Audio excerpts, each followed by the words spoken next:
کہ حج میں ایسی غلطیاں نہ ہو، اور خاص طور پر وہ غلطیاں جن غلطیوں کو عقیدے کی غلطیاں کہا جا سکتا ہے یا بدعات کا اس میں شائبہ ہو سکتا ہے، یا پھر بے اعتنائی، بے توجہی کہ بس آئے تھے مکہ مکرمہ، بھیڑ بھاڑ میں ایک دوسرے کے ساتھ دوستانہ تعلقات پیدا کیے، لوگوں سے ملاقات کی اور پھر واپس چلے آئے، حج کی عبادت کا احساس ہی نہ ہو، تو ایسی صورت میں یہ عبادت کا ہمیں وہ فائدہ نہیں ملے گا جو ملنا چاہیے۔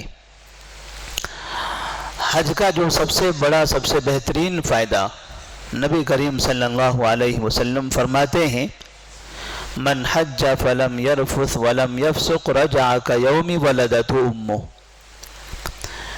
ایک مسلمان کے لیے دنیا میں سب سے بڑی خواہش یہ ہوتی ہے کہ اللہ تبارک و تعالیٰ اس کے گناہوں کو معاف کر دے۔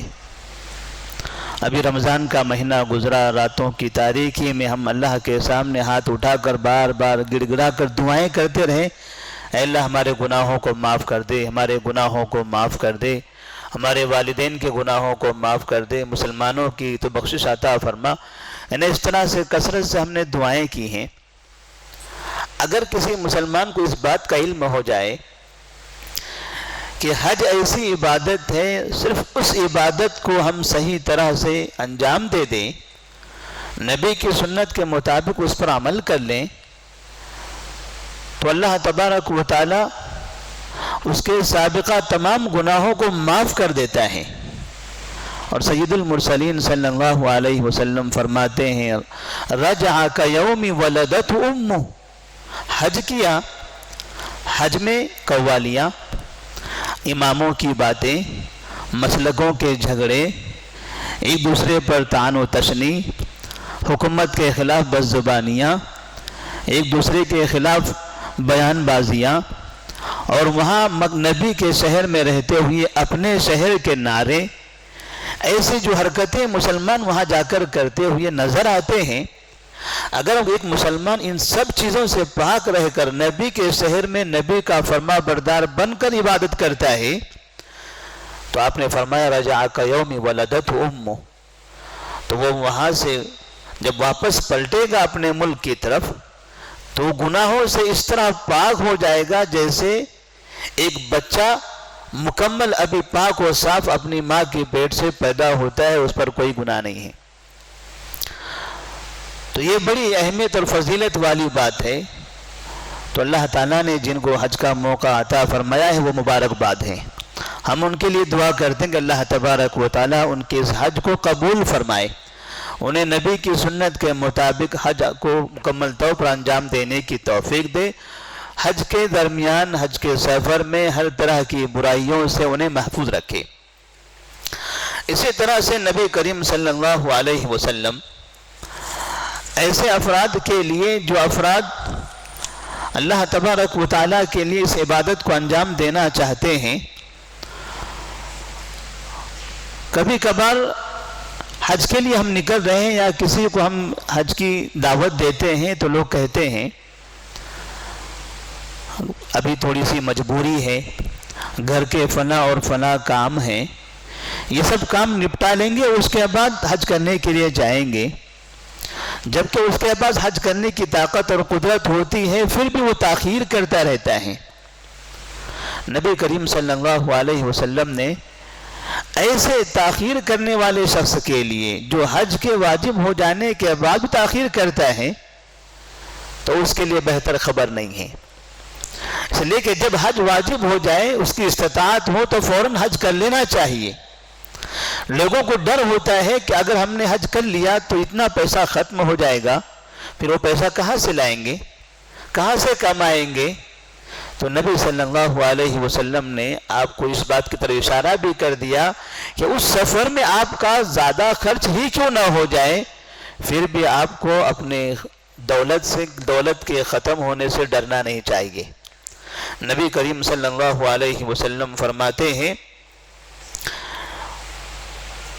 ادیم الحج والعمرہ فإنہما ینفیان الفقر والذنوب